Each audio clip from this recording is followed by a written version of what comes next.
السلام علیکم بھائی جان، کیا سین ہے؟ بھائی چکر یہ ہے کہ پاکستان میں خبریں تو ہر وقت ہی کچھ نہ کچھ نکلتی رہتی ہیں، چلتی رہتی ہیں، اور شابش ہے بھائی ہمارے میڈیا کے اوپر کہ وہ جس چیز کو خبر بنانا چاہے بنا دیتا ہے۔ مثال کے طور پہ اس وقت عمران خان کی گرفتاری خبر بنی ہوئی ہے، تو ہر بندہ عمران خان کی گرفتاری کیا ہوگی، کیسے ہوگی، زمان پارک سے خفیہ راستے، یہ وہ، دائیں بائیں آگے پیچھے اس قسم کی باتیں کرنے میں لگا ہوا ہے۔ اور ایسا لگ رہا ہے کہ پاکستان میں جو ایک مہنگائی کا طوفان آ رہا تھا وہ تھم گیا ہے، جو ٹریڈ ڈیفیسٹ تھا وہ یک ختم ہو گیا ہے یا آدھا رہ گیا ہے، یا جو پاکستان کے فارن ریزروز تھے، فارن ایکسچینج کے ریزروز تھے، وہ ٹھکا ٹھک جو ہے وہ دن دوگنی رات چوگنی ترقی کرتے کرتے اب چلو امریکہ نہیں تو کم از کم انڈیا یا بنگلہ دیش کی برابر کی سطح پر آ گئے۔ دیکھیں یہ اخبار بہت ضروری ہیں، اس میں کوئی شک نہیں ہے۔ عمران خان ایک قومی سطح کے لیڈر ہیں، ہمیں ان سے بالکل اتفاق نہیں ہے، لیکن اس کے باوجود وہ بات کرتے ہیں جب بھی تو خبر بنتی ہے۔ لیکن اس کا مطلب یہ نہیں ہے کہ پاکستان کے تمام مسائل کے اوپر سے آپ کی نگاہ ہٹا دی جائے اور آپ کو ایسے ٹنل ویژن، وہ جو گدھے کے ساتھ پخ نہیں لگی ہوتی، جس کے پپوٹے اس طرح کیے ہوئے ہوتے ہیں کہ اسے صرف آگے نظر آئے ٹریننگ کے لیے، تو اس کی طرح آپ پوری قوم کو بنا دیا ہے، اور میڈیا جو میڈیا دکھانا چاہتا ہے آپ کو دکھا دیتا ہے، اور ایسا تاثر قائم کر دیتا ہے کہ گویا کہ صرف ایک یہی مسئلہ پاکستان میں رہ گیا ہے، باقی کوئی مسئلہ نہیں۔ اب چکر یہ ہے کہ عمران خان کے حوالے سے صالح ظافر صاحب نے جو ہے وہ بہت ساری مخبریاں دی ہیں اپنی طرف سے، تو وہ خبر ہی دے رہے ہوتے ہیں، لیکن یہ ابھی کنفرم ہونا باقی ہے کہ وہ خبر واقعی ہوتی ہے یا کچھ کیمیکل ری ایکشن کے ذریعے سے ان کے دماغ میں پیدا ہونے والے خیالات ہوتے ہیں جو ان کے لیے حقیقت کا روپ دھار جاتے ہیں۔ میرا خیال ہے کہ اگر اس چیز کے ایوارڈز دیے جائیں کہ صالح کے پاکستان میں کس صحافی کی اخبار سب سے زیادہ باؤنس ہوئی ہیں، سب سے زیادہ غلط ثابت ہوئی ہیں، تو اس میں صالح ظافر اور شاہد وہ جو ہے اپنے یار شاہد مسعود خان، ان دونوں کا نا آپس میں مقابلہ ہوگا۔ شاید مسعود خان شاید جیت جائیں، کیونکہ مجھے یاد ہے 2007 سے 11 کہ اس دوران میں وہ ہر شام بیٹھ کے پیپلز پارٹی کی گورنمنٹ کو الٹیمیٹم دے رہا۔ ویسے اس مقابلے میں ایک بہت بڑا کمپیٹیٹر جو ہے وہ ہارون الرشید بھی ہوگا، لیکن اس پر پھر کبھی بات کریں گے۔ ابھی چکر یہ ہے بھائی کہ رضوان رضی دادا نے یہ خبر دی ہے جو کہ بڑی عجیب سی اور بڑی خطرناک ہے، اس معنی میں کہ یہ عمران خان صاحب کی جو بنیادیں ہیں ان کو جھنجھنا کے رکھ دے گی۔ اور وہ خبر یہ ہے کہ عمران خان صاحب کے گھر پہ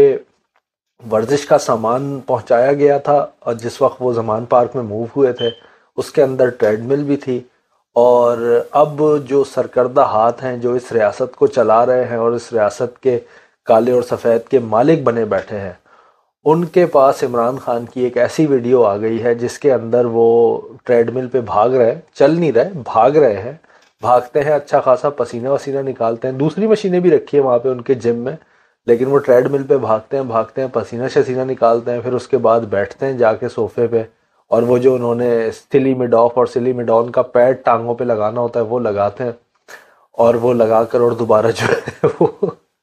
ایکٹنگ شروع۔ او بھائی میں نہیں کہہ رہا، یہ بات کہی ہے رضوان رضی دادا نے، اگر کوئی مسئلہ ہوئے تو آج کا ان کا ویلاگ دیکھنا اور انہیں پکڑنا، مجھے کچھ نہ کہنا۔ صالح ظافر صاحب نے البتہ چلو اب ان کا نام لے ہی لیا ہے، تو انہوں نے جو درفنتنی چھوڑی ہے وہ یہ ہے کہ زمان پارک سے خفیہ راستہ نکلتا ہے۔ ویسے تو انہوں نے بہت ساری لغویات پھینکی ہوئی ہیں، لیکن جو مین بات ہے وہ آپ کو بتا دیں، جو کرکس ہے کہ ایک خفیہ راستہ نکلتا ہے زمان پارک سے، اور عمران خان صاحب جو ہے وہ اس خفیہ راستے سے بھاگنے کی تیاری میں ہے کہ جب ان پر ریڈ پڑے گی تو وہ وہاں سے نکلیں گے واپس، وہ کیا کہتے ہیں نا، اندر اندر گرو بندر۔ تو اب معاملہ یہ ہو گیا بھائی کہ اگر عمران خان صاحب وہاں سے بھاگے بھی تو وہاں پر بھی خفیہ اداروں کے لوگ تعینات ہوں گے، اور عمران خان صاحب ایاں کر کے پکڑ لیں گے کہ کدھر جا رہے ہیں سونیا، ادھر آنا۔ تو اب یہ بات کتنی سچ ہے کتنی جھوٹ ہے یہ تو مجھے نہیں پتا، لیکن تقریباً جتنے بھی گھر میں نے آج تک دنیا میں دیکھے ان سب میں ایک دروازہ کم از کم کراچی کی حد تک، بلکہ لاہور میں بھی، ہاں صحیح یاد ہے مجھے، ہمارے کوئی رشتہ دار تھے ان کا ایک دروازہ جو ہے وہ گراؤنڈ میں کھلتا تھا، تو لاہور میں بھی بلکہ اور کراچی میں بھی، یعنی اربن سینٹرز میں یہ بڑا کامن رواج ہوتا ہے کہ جو بڑے گھر ہوتے ہیں اس میں دو انٹرنسز ہوتی ہیں، اور خبر کتنی سچ ہے کتنی جھوٹ ہے تو مجھے نہیں پتا، البتہ یہ ہے کہ اب صالح ظافر صاحب نے فائل کر دی اور خبر دی، انہوں نے اپنا خیالات کا اظہار نہیں کیا۔ اس کے علاوہ دوسری اہم خبر سن لیں آپ کہ غریدہ فاروقی نے سخت برا منایا نیو یارکر کے انٹرویو میں جو عمران خان صاحب نے ابھی ریسنٹلی دیا ہے، جس میں انہوں نے کہا ہے، دیکھیں غریدہ فاروقی کیا کرتی ہے، کیسی ہے، کس طرح نہیں ہے، اس پر بہت زیادہ بات ہو سکتی ہے۔ مجھے ایک رتی برابر، مجھے نہیں یاد کہ میں نے کبھی غریدہ فاروقی کا کوئی پروگرام مکمل کیا میں نے دیکھا ہی ہو، مجھے تو یہ بھی نہیں یاد، کم از کم 5 سالوں میں تو نہیں دیکھا، یہ تو میں شرطیہ کہہ سکتا ہوں۔ لیکن غریدہ فاروقی کے ساتھ جو پی ٹی آئی کے جلسوں جلوسوں میں ہوا ہے وہ نہیں ہونا چاہیے تھا، وہ ایک غلط عمل ہے۔ غریدہ فاروقی کسی ایجنڈے پر بھی ہوگی، وہ مطلب فیمنسٹ بھی ہوگی، دنیا کی سب سے بڑی، وہ دنیا کی سب سے خراب عورت ہوگی، اس سب کے باوجود عمران خان صاحب نے جو پی ٹی آئی کے جلسوں میں غریدہ فاروقی کے ساتھ سلوک ہوا اس کو اپنے انٹرویو میں جسٹیفائی کر کے اپنے آپ کو بہت زیادہ چھوٹا ثابت کر دیا۔ بڑے افسوس سے یہ بات کہنی پڑتی ہے لیکن کہنی پڑ رہی ہے۔ اس کی وجہ یہ ہے کہ دیکھیں خواتین کے معاملات، بچوں کے معاملات، ایک ہمارے اپنا جو کلچرل ویلیوز ہیں، ٹریڈیشنل ویلیوز ہیں، وہ ساری کی ساری ان کا ایک اپنا ویٹیج ہے۔ آپ ان کو کبھی جو ہے وہ through away from the basket نہیں کر سکتے۔ اور یہ بات نہیں کہیے گا کہ پاکستان میں جو ہے وہ پہلی بار کوئی عورت جو ہے کسی جلسے جلوس میں گئی ہے۔ آپ کم از کم کراچی سے باہر کے لوگ کو تو شاید بالکل ہی علم نہ ہو کہ ایم کیو ایم کے جلسوں میں بھائی جتنے مرد آتے تھے نا اتنی ہی عورتیں آتی تھیں، اور کبھی کسی کے ساتھ اس قسم کا واقعہ نہیں ہوا جو غریدہ فاروقی کے ساتھ ہوا کہ وہ اس کو اٹھا کے سٹیج سے نیچے پھینک دیا، نہ اس کو اٹھایا خان صاحب، بلکہ وہ خان صاحب کا انٹرویو لے رہی تھی جس وقت اس بیچاری کو نیچے پھینکا گیا، اور خان صاحب وہاں سے بھولے بھالے بن کے نکل گئے، اور پھر نیو یارکر کو انٹرویو میں دیتے ہوئے کہہ رہے ہیں کہ جی ہم نے تو اس کی مدد کی، ہم نے تو اس کو اٹھانے کی کوشش کی۔ وہ کہتی ہے کہ بھائی میرے پاس کوئی بھی نہیں آیا تھا، اس نے طلعت حسین صاحب کے ساتھ پروگرام کیا ہے۔ بتانا میں یہ چاہ رہا ہوں کہ دیکھیں there should always be a full stop somewhere, ٹھیک ہے، اور وہ جتنا پہلے آ جائے نا اتنا اچھا ہوتا ہے اس قسم کے معاملات میں۔ خان صاحب آپ نے سب سے پہلا کام یہ کیا کہ آپ یہ کہیں کہ آپ کی ایما کے بغیر یہ کام ہو گیا تھا، یہ تو ناممکن بات ہے کہ پی ٹی آئی کے جلسے میں کوئی جرنلسٹ آپ کا انٹرویو لے رہا ہو اور اسے پیچھے سے یوتھیریا آ کے دھکا دیں، اس برے طریقے سے دھکا دیں کہ وہ جا کے بیچارہ زمین پہ گرے، خاتون ہو یا مرد، اور آپ اس کے سامنے سے چلتے ہوئے چلے جائیں اور بعد میں انٹرویو دیتے ہوئے جھوٹ بولیں کہ جی ہم نے تو اس کو بڑا بچایا تھا، ہم نے تو اس کو اٹھانے کا، آپ نے ہاتھ تک نہیں بڑھایا تھا خان صاحب۔ وہ تو یہ تک بات کر رہی ہے غریدہ فاروقی کہ اس جلسے کی ویڈیو فوٹیجز موجود ہیں، زیادہ پرانی بات نہیں ہے، 12-13 کی یا 14-15 کی بات ہے، اٹھا کے دیکھ لیں تو آپ کو علم ہو جائے گا۔ اور کہتی ہے اس وقت تو ابھی ہم یعنی عمران خان کے نظریے کے مطابق ہم دوسرے کیمپ میں بھی نہیں گئے تھے، ابھی تو ہم عمران خان کی سپورٹ ہی کر رہے تھے، مطلب اپنے چینلز کے اندر۔ اور یہ بات سچ بھی ہے، 2018 تک تو جیو جو ہے وہ فل آن آ کے ان کی سپورٹ کرتا رہا ہے۔ کیوں کرتا رہا ہے، کس کی ایما پہ کرتا رہا ہے، یہ تو میر شکیل صاحب اس بہتر بتا سکتے ہیں۔ تیسری اہم چیز یہ تھی کہ بھائی جب سے مشرف مرا ہے تب سے جو ہے وہ ٹویٹر پہ اور فیس بک پہ مشرف کے پیچھے چلنے والے مشرف جیسے آدمی کے بھی یار مقلد ہیں، آپ اس سے اندازہ لگائیں، جو اس کی تقلید کرتے ہیں، آنکھ ناک منہ سب کچھ بند کر کے، نہ سنتے ہیں کچھ نہ کہتے ہیں کچھ، بلکہ وہ اس کے غم میں گھلے جا رہے ہیں، مرے جا رہے ہیں۔ بھائی بندہ پوچھے کہ یار اگر تمہیں مشرف سے اتنی اگر محبت تھی تو تم گھر پہ کس لیے بیٹھے رہے، تم کیوں جو ہے وہ اس کے جنازے میں نہیں گئے؟ جاتے بھائی اس کے جنازے میں، اس کا جنازہ پاکستان کی تاریخ کا سب سے بڑا جنازہ بنا دیتے، کس نے تمہیں روکا ہوا تھا؟ لیکن نہیں،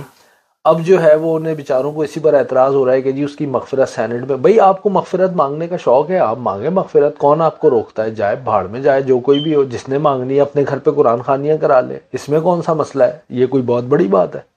آپ کو کوئی روک رہا ہے کیا؟ بھئی ایم کیو ایم اس کی بغل بچہ بنی ہوئی تھی نا جتنے عرصے تک مشرف اقتدار میں رہا ہے،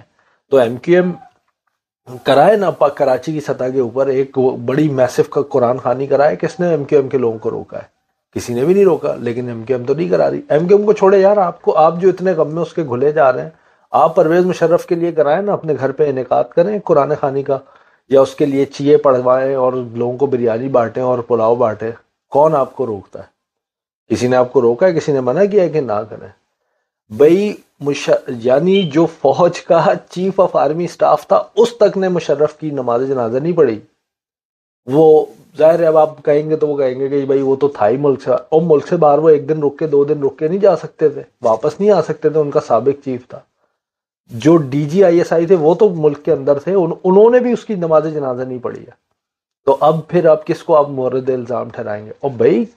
کانویکٹ تھا، مجرم تھا، وہ عدالت سے بھاگا ہوا تھا، جھوٹ بول کے بھاگا تھا، پارٹیوں میں جا کے ڈانس کرتا تھا، یہاں پہ کہتا تھا جی یہاں پہ جو ہے وہ یہ بنی گالا سے نکل کے اور سپریم کورٹ تک اس سے نہیں آیا جاتا تھا، وہاں پہ جا کے دبئی میں پارٹیوں میں ڈانس کرتا تھا، شرابیں پیتا تھا. آپ کہتے ہیں جی اس کی دعائیں مغفرت کرائے. بھائی ٹھیک ہے، آپ کو شوق ہے آپ جا کے کرائے، لیکن اس کا مطلب یہ تھوڑی ہے کہ آپ پورے جو پاکستانی قوم ہے اس کے جذبات سے کھیلے. کوئی 1-2%، 2-4% بیوقوف دنیا میں ہر جگہ پہ ہی ہوتے ہیں. آپ دیکھ لیں اسی پاکستان کے اندر یہ 2-4% جو یعنی ٹوٹل اگر 10% احمق ہیں تو اس میں سے 5% عمران خان لے گیا، باقی یہ 2-4-6% جو ہیں یہ MQM اور اس قسم کے لوگوں کے پیچھے چل رہے ہیں. تو بس جائیں، آپ کو اتنا شوق ہے اپنے گھر پہ رکھیں، کرائیں، کون آپ کو روکتا ہے. لیکن عوامی نمائندوں سے آپ یہ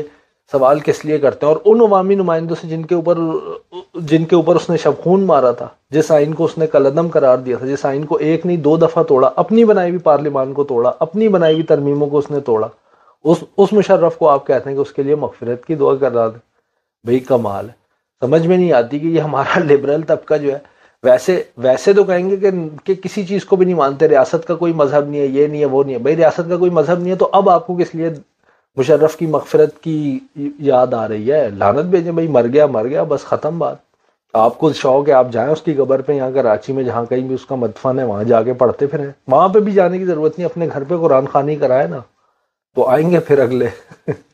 قرآن خوانی اور دعا کرائیں گے مشرف کے لیے. آپ کے محلے دار ہی آئیں گے اس کے اندر، کوئی باہر سے نہیں آیا، ٹینشن نہ لیں. ویڈیو آپ نے دیکھی، پسند آئی ہو تو لائک، شیئر اور سبسکرائب کرنا نہ بھولیے گا. اگلی ویڈیو تک کے لیے اللہ نگہبان.